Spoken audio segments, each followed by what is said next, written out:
Que maravilha, padre. O senhor estava falando do milagre para a canonização dele que vai acontecer agora, que aconteceu aqui no Brasil, de fato. Eu queria que o senhor explicasse para quem não conhece ou não sabe como ocorre esse processo, como é que a igreja reconhece para a canonização de um santo e quais foram esses milagres do Carlo que levaram ele, que vão levar ele aos altares agora. Bom, tudo na igreja é legislado por uma lei, chama-se lei canônica, né? O processo também de santificar alguém passa por essa lei canônica. Então ele segue um critério. É o chamado processo de canonização, que tem 4 degraus, né? Onde o candidato a santo, primeiramente, ele é reconhecido pela sua diocese. Quem abre um processo de canonização não é lá o Papa, é o bispo local, né? No caso do Carlo, foi o bispo da cidade que ele estava e residia e viveu, que era Milão. Foi o bispo de Milão. Ainda foi o último processo que ele abriu antes de renunciar, era o famoso Cardeal Scuola de Milão, né? Ele que abriu o processo do Carlo. Esse processo é aberto diante de evidências que possa justificar canonicamente a abertura desse processo. Ele tem um prazo, né? 5 anos depois da morte da pessoa é que se pode abrir um processo.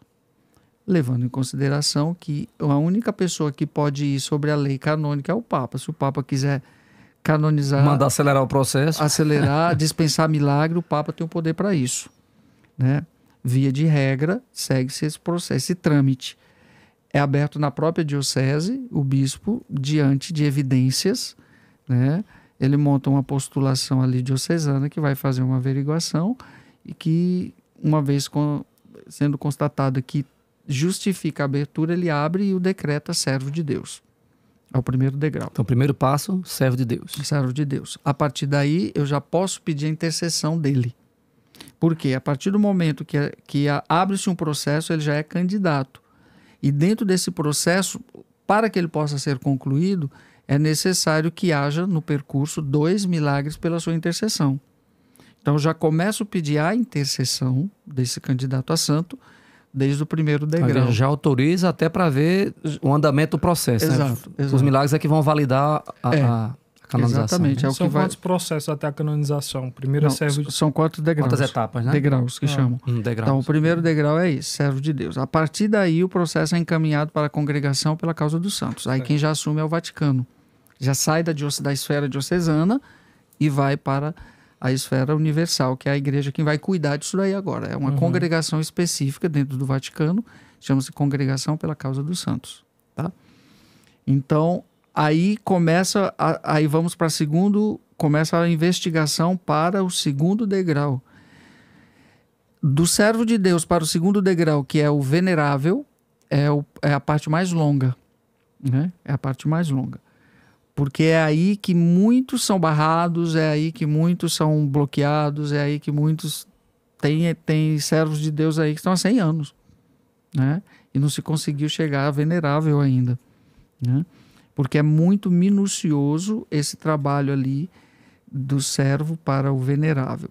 E é interessante que o milagre que aconteceu pela intercessão do Carlo no Brasil, que ia servir para a beatificação, já aconteceu com ele, servo de Deus. Ele não era nem venerável ainda, ele era servo de Deus, ele estava no primeiro degrauzinho. E então, que ano foi, padre, esse primeiro milagre? 2013. E ele faleceu em que ano? 2006. Né? E o processo do Carlo abriu em 2011. 2011. 5 anos após. Exatamente. Então, aí nessa fase são investigadas as virtudes heróicas do candidato a santo. É nessa fase que ainda a igreja usa uma expressão, hoje não tão forte ainda, mas ele existe ainda, chamado os advogados do diabo, né? Que são aquelas advogados mesmo, né? Canônicos, pessoas que são pagas para encontrar alguma coisa que deponha contra a santidade. É mais ou menos o que acontece em Lourdes, que em Lourdes, quando começou a aparecer os milagres de Lourdes, foi contratado um cientista lá para analisar, para saber se aquilo era real ou não, de fato. Seria mais ou menos isso. Não. Aí a parte da ciência entra nos milagres, na questão, né? dos milagres. Na questão dos milagres. Eu estou falando, mas é um panorama parecido. No caso, ele seria um advogado para investigar. Isso na parte moral. Na parte moral. Que são as virtudes. Nos milagres, o cientista tenta provar que aquilo não é um milagre até... Não, na parte científica, não é a ciência que diz que é milagre. Quem diz que é milagre é a igreja. Não, é a igreja, então. Mas assim, você tenta provar uma causa natural. Quando não encontra, Isso, a igreja entra. Isso. Né? A igreja precisa do atestado da ciência. Exatamente. A ciência tem que se curvar diante daquele fenômeno. Uhum. Ou seja, quando a ciência não explica, é o extraordinário que está ali, né? Aí, exatamente. Aí quando já, no caso do Carlos, já estava acontecendo a investigação do milagre, que aí era ciência paralelamente. Exato. Né? O tribunal já tinha sido aberto em Campo Grande e já ia começar toda a investigação e aí entra paralelamente a ciência. E do outro lado estava a equipe teológica, né? Para a questão do moral, né? A questão das virtudes heróicas. Então, assim, nada foi encontrado que desabonasse a pureza do Carlos, por exemplo.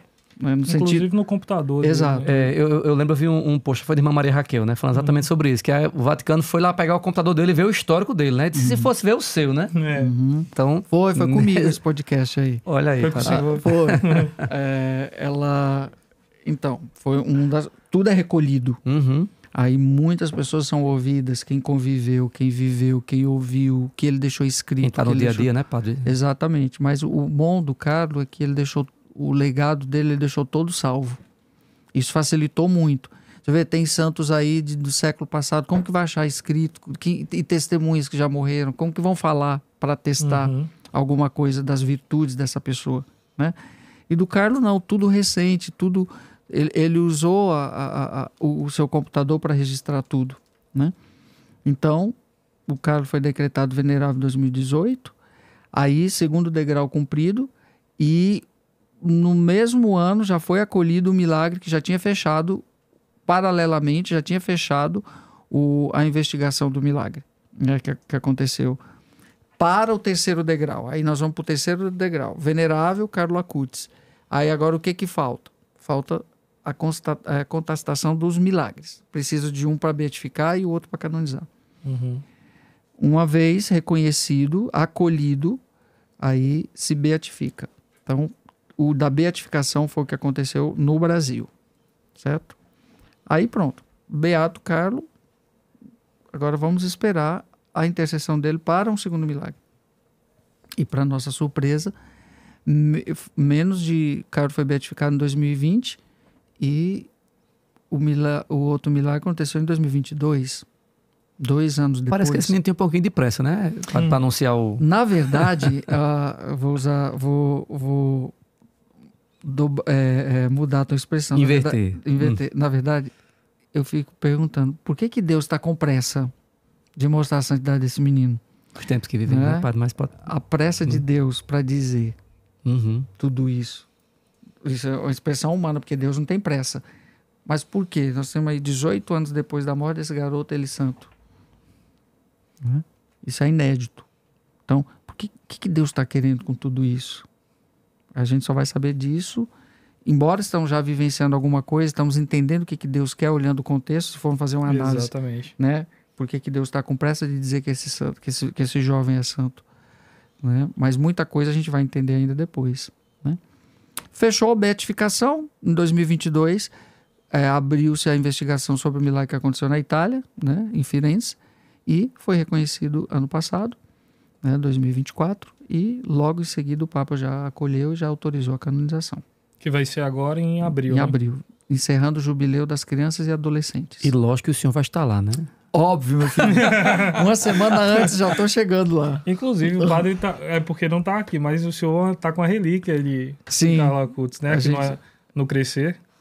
Tô, sim, uma ex-corporis, um fragmentinho do corpo do Carlos para mais um abençoar todo mundo. motivo para vocês virem conhecer o Crescer no próximo ano, caso não possa vir agora. Próximo ano o convite está feito, venha para o Crescer. Entre em contato com a Voa Já. Com a Voa Já e venha para o Crescer, exatamente. Venha voando, né? Exatamente, venha voando.